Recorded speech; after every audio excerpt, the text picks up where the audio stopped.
¿Está Antonio por ahí? Antonio, tuya es la palabra. Ah, sí. Y yo os pediría un aplauso porque es un privilegio.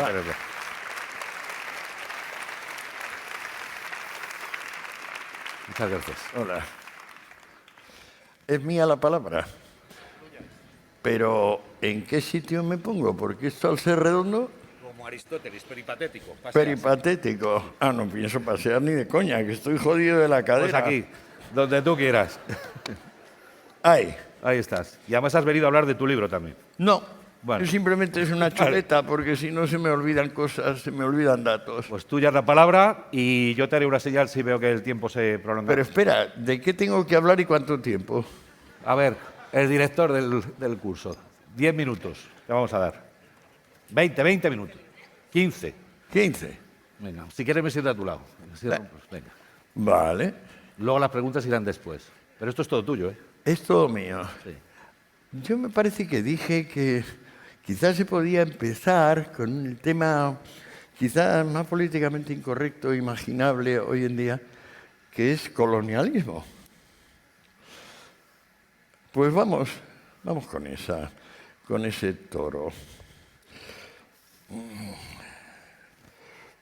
Se puede calcular que la unidad de fenicios y griegos creó los primeros enclaves prósperos del Mediterráneo entre el siglo VIII y el siglo II, que fueron ciudades independientes, democráticas, como Tiro, Sidón, Trípoli, y que aquel imperio comercial subsistió hasta que llegaron los romanos con una sociedad clerical militar de raíz esclavista y se sobrepusieron a ellos. Luego el Imperio Romano, desde el siglo II hasta el siglo V, que sucumbió. Pues bueno, fue una lenta historia de decadencia interna combinada con una expansión externa fulgurante y brillante. Podemos ver ejemplos de la diferencia entre colonialismo en tiempos greco-fenicios comerciales y colonialismo en tiempos clerical-militares romanos, con la diferencia entre la prosperidad y la voluntariedad que presidían los intercambios de esas ciudades que mencioné antes, muy prósperas, las más prósperas del Mediterráneo, con una empresa, por ejemplo, como el sometimiento y luego posterior conversión de la actual Rumanía, entonces se llamaba Dacia, a manos del emperador Trajano, un español de nacimiento, gentes de Mérida, como la dinastía de los Antoninos. Fue muy diferente, porque de los escasos recursos que tenía Roma, efectivos, financieros, pues se gastaron en la empresa de someter a aquellos bárbaros reyes y luego no había botín. Es decir, te apoderabas de todo aquello y dices, bueno, ¿y ahora para qué me he apoderado de esto si aquí no saco ni materias primas, ni esclavos, ni nada? Lo más que se sacaba en aquella época, claro, clerical militar, es que como se hundían los mercados de cosas, pues crecían los mercados de personas. Y entonces pues cada vez había más hombres, mujeres, niños, viejos, comprados y vendidos en los mercados. Después de la caída de Roma,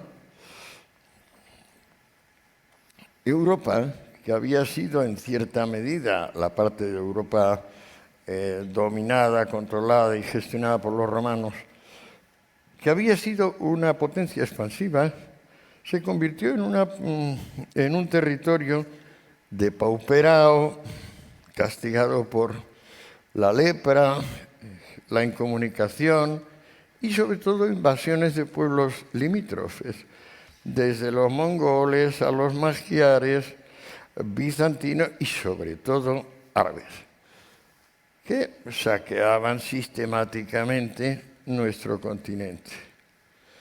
Europa empezó a renacer, como sabemos, en la época llamada renacentista, coincidiendo con la escisión dentro del cristianismo, que creó por un lado a los reformados y por otro lado a los católicos ortodoxos,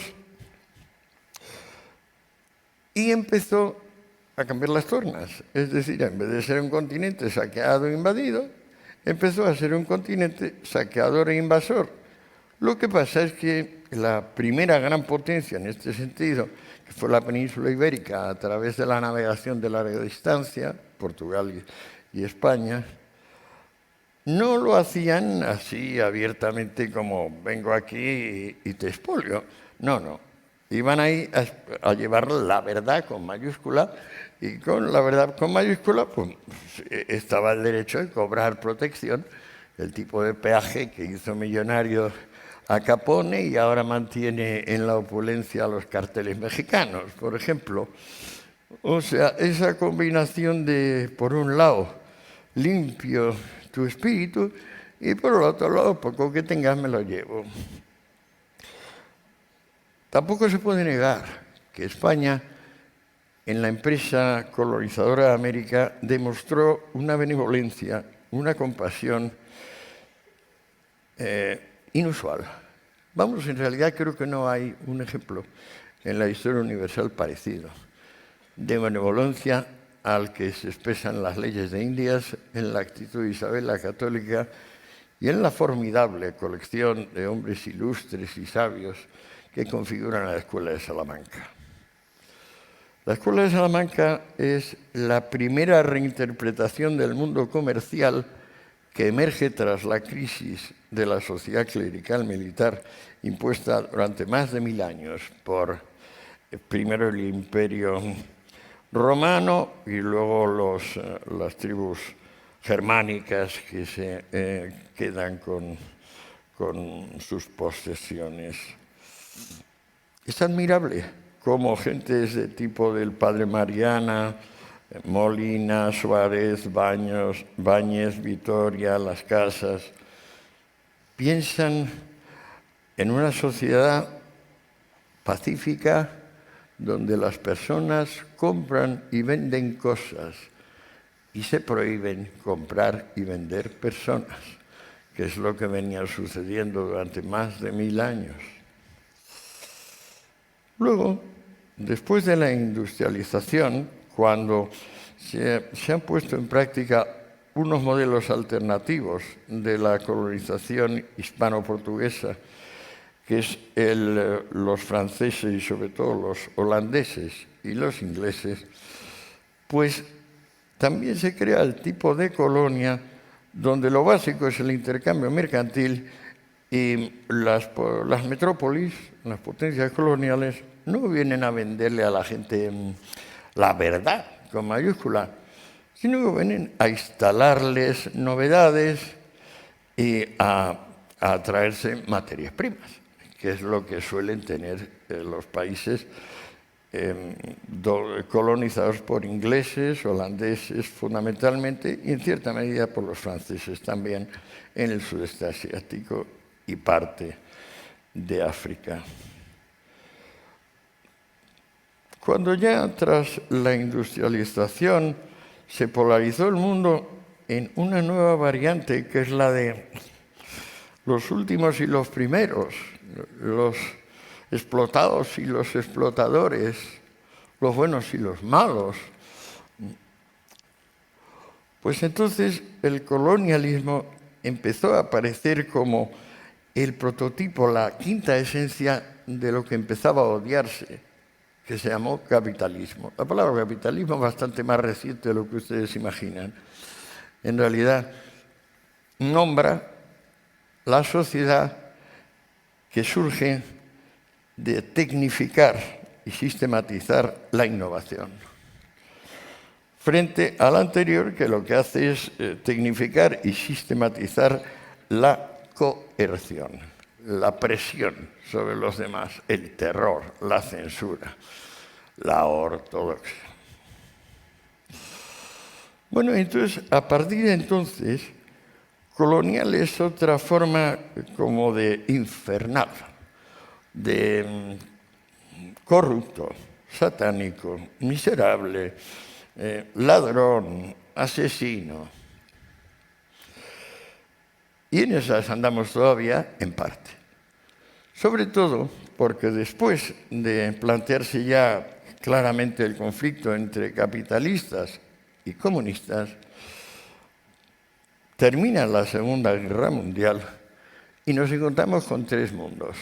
Uno, llamado primer mundo, pero en realidad más típicamente comprensible como Occidente, los valores de Occidente. Un segundo mundo, que es el de la Unión Soviética, sus satélites, y la China, que acaba de hacerse comunista, empieza a hacerse comunista desde el 49, cuando ya gana oficialmente Mao, y que prácticamente tiene como la mitad de la población mundial, y un tercer mundo, llamado no alineado, pero en realidad más que alineado y súper pringado, con el poco de dinero, pero sobre todo el mucho de armamento que pasan los rusos y luego los chinos. Y ahí se juega la gran batalla de la descolonización desde los años 50 hasta aproximadamente finales de los 60. Pero en realidad se prolonga hasta casi el 85-89, que es cuando se va el gran contingente cubano, llegó a ser más de 50.000 hombres, armados hasta los dientes, que estuvieron montando, pero mucha caña, en Angola, Mozambique y Etiopía, entre otras zonas de África. ¿Qué cundió en aquella época? ¿Qué se pensó que iba a acontecer? Pues que en el momento en que adquirieran la independencia, todos esos países, pues instalarían última tecnología y sin tener ningún problema más, pues se pondrían a la cabeza económica del mundo y todo iba a ir fenomenal. Entonces, por ejemplo, para un hombre como Sartre, que tú mencionabas antes, los superhombres del planeta tenían nombre propio. Uno se llamaba Patricio Lumumba y el otro se llamaba Ernesto Che Guevara. Estos eran los modelos, digamos, de superhombre, Übermensch, en el sentido nietzscheano. Tengo algunos datos curiosos que recuerdo aquí, por eso me he traído el libro como chuleta, porque como son datos, puros datos, la primera colonia, digamos, anticolonialista fue Mongolia, que con una extensión 3 veces superior a España y una población bastante inferior, en 1924 se incorporó al Imperio Soviético. Es muy gracioso, naturalmente, que imperio es imperio norteamericano. Los rusos no tienen imperio, no, ¿qué va? No, ni los zares son imperio, ni Putin es imperio, ni fue imperio durante 80 años la Unión Soviética. No. Eso es colaboración, cooperación, y todo el mundo tiene ahí derecho a entrar y salir cuando sea, no hay injerencias, nada. Es una cosa tipo, pues eso, como ahora Maduro, por ejemplo, que puede ser una de las últimas manifestaciones del fenómeno.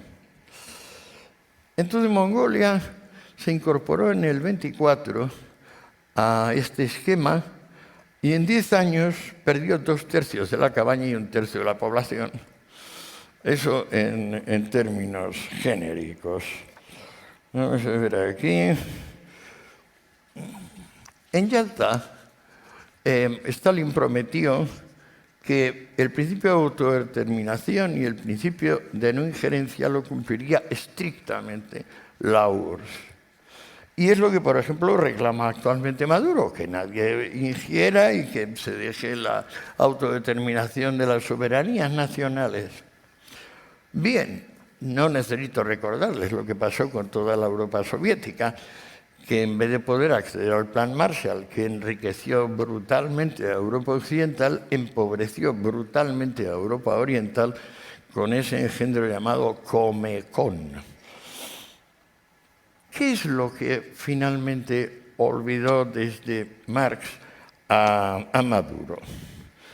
Que la diferencia entre acumulación real y acumulación imaginaria. O sea, si se crea o no capital. ¿Cómo se crea capital?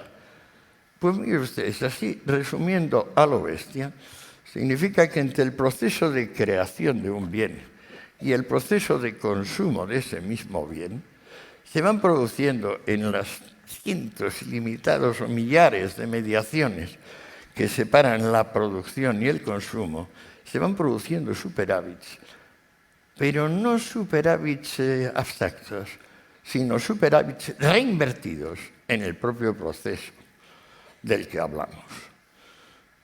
Allí donde, en vez de una sociedad comercial, hay una sociedad clerical militar, los superávits son absorbidos siempre en censura y policía. Una y otra vez. De modo que la acumulación es una y otra vez imaginaria.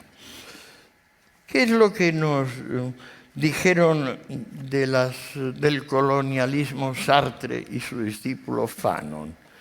Pues que sin la rabia permanente, sin la rabia perpetua, sin la furia crónica elevada a compromiso vital, no hay manera de que el hombre se cree a sí mismo. El hombre necesita un círculo cerrado, textual Sartre, un círculo cerrado de odio y venganza para resurgir. Muy bien. Entonces uno esperaría, esta gente lo que quiere es mestizaje y quiere que el hombre blanco se mezcle con mestizaje. No, esta gente está diciendo que el negro es superior. O sea, el llamado antiasimilacionismo es otro nombre del panafricanismo, que prospera muy fuerte desde los años 50 y empieza un poco a caducar a finales de los años 80. Frantz Fanon, que escribió el famoso Condenados de la Tierra en el 61, nos dice que, camaradas, no rindamos tributo a Occidente. La humanidad espera de nosotros cosa distinta de la imitación, que sería una caricatura obscena. Bueno, de leer a Fanon surgió no ya Jomeini, sino el que verdaderamente el origen del integrismo islámico. Ali Shariati, un hombre que nació en el 33 y murió en el 77, en su gran documento El martirio, álzate y presta testimonio, publicado en 1965, pues fundó el revival islamista. Parece que no, pues esto depende de Fanon y de Sartre. Vamos a ver, me parece que ya estamos terminando, ¿no? Sí. Espera que terminaré yo. Sí. Vale. Este es el papel peor. Muy bien, entonces, bueno, una de las cosas que creó el anticolonialismo es esa extraña sensación. Por ejemplo, nosotros recordamos a los griegos, a los romanos, a los germanos con admiración, y la gente va a ver las ruinas de Ampuria o las de Cádiz y nos alegramos de que estuvieran los romanos, los germanos. Ahora, por ejemplo, en México hay que esconderla donde están los huesos del pobre Cortés, porque si alguien los descubriera, los sacarían y se defecarían sobre ellos. Qué cosa más noble. Claro, a mí me parece que cuando se odia a la civilización que te ha enseñado a vivir, que te ha enseñado las innovaciones, que te ha enseñado a ser civilizado, lo que haces es un daño neurológico incalculable. Y que en el futuro lo único que cabe, que se puede esperar de eso, pues es tratamiento, pues eso, como para Alzheimer o para Parkinsonismo, porque estas pobres gentes se han sumido en una autodestrucción, que es el odio, el rencor, la ignorancia, y encima todo eso como justicia. Fernando. Bueno, ya he terminado. Pues muchísimas gracias, por favor. Vamos a hacer una cosa. Ha sido un caudal de conceptos enorme y además bastante heterodoxo, por otra parte. Cuando acabe cada uno de los intervinientes vamos a tener un coloquio para poder enzarzaros, si queréis. Como digas. Venga, pues vamos a por la siguiente. Se cae la Pero yo ya pena. no tengo que hacer nada más, ¿no? Yo no sé,